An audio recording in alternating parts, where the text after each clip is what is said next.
Bonjour Dr Zakir Naik, je m'appelle Harris de Phoenix en Arizona, aux États-Unis. Je suis entrepreneur et je suis manager en marketing. 2 de mes amis aux USA se sont convertis à l'islam après avoir regardé vos vidéos sur YouTube. L'un était chrétien et l'autre athée. L'un d'eux m'a donné le DVD, ce DVD où vous présentez l'islam aux athées. Je l'ai bien regardé, mais il n'a pas répondu à mes questions. Et ces questions, je les ai posées à plusieurs personnes, des personnes différentes, sans jamais avoir de réponse satisfaisante. Beaucoup de ces personnes étaient très intelligentes, mais de tous les savants que j'ai jamais vus sur YouTube, vous êtes, selon moi, le plus rationnel, le plus logique, le plus facile à comprendre parmi tous ceux que j'ai pu croiser durant ma vie.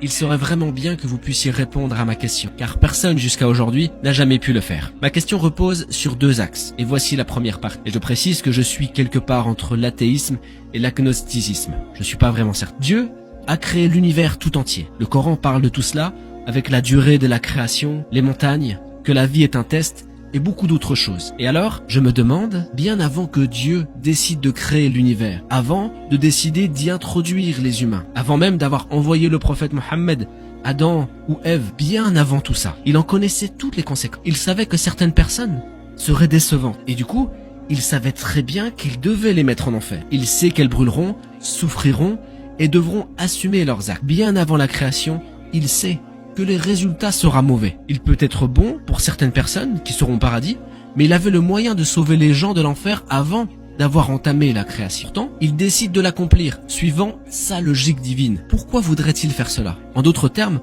comment Dieu peut-il être si sadique? Il maintient un plan dont il connaît déjà les conséquences. Voilà la première partie. Et maintenant la deuxième. Si j'accepte que Dieu est le Tout-Puissant, qu'il est le plus grand et tout ça, pourquoi insister dans le Coran pour que nous regardions les montagnes, les protons, les électrons, ceci, cela, tout est si bien synchronisé? Pourquoi devons-nous être ébahis devant la création alors que c'est un jeu d'enfant pour Dieu? Il lui suffit de dire « Kun » pour que l'affaire soit faite. Pourquoi en faisons-nous tout un plat?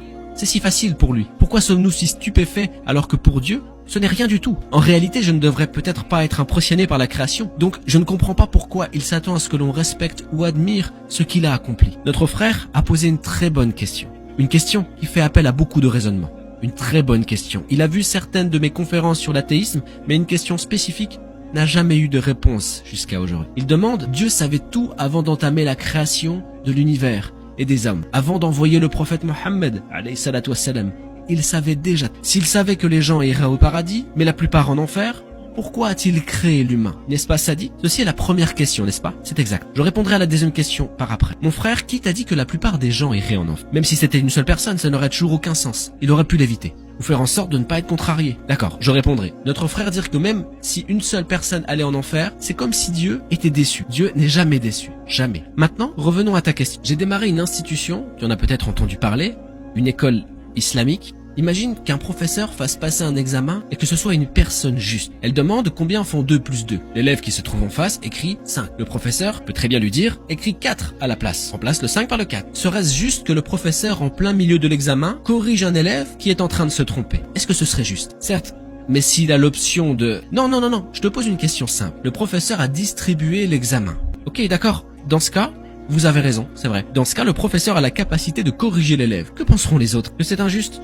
Mais il peut créer une situation différente qui fait que la justice régnera. Il n'est pas limité, borné à cette situation même. Notre frère dit que Dieu peut créer un système parfait, où il n'y a pas de faille. Exact, Dieu l'a déjà fait. Il a créé les anges, d'accord? Dieu a créé les anges. Les anges ne désobéissent jamais à Dieu. Mais les humains sont une création supérieure aux anges. Les anges n'ont pas de libre arbitre, eux. Que tu aies écouté mes conférences ou pas, sache que les anges sont une création de Dieu. Mais ce n'est pas la meilleure création. Dieu a créé les humains avec un libre arbitre. Il leur permet d'aller contre Dieu ou de le suivre. En tant qu'humain, si tu désobéis, tu vas en enfer. Si tu obéis, tu vas au paradis et tu es meilleur qu'un ange. Ceci car les anges n'ont pas de libre arbitre. Ils suivent Dieu, mais ce n'est pas extraordinaire. Les humains sont supérieurs car ils peuvent choisir pour eux-mêmes et par eux-mêmes. Attention, ce n'est pas la même chose que dire que Dieu sait tout, la connaissance du futur. Il a créé l'humain avec son libre arbitre. La faute revient donc sur l'humain et non sur Dieu. Justement, non. Dieu nous a créé avec la possibilité de faire cette erreur. Et il le sait. Ce n'est pas une erreur.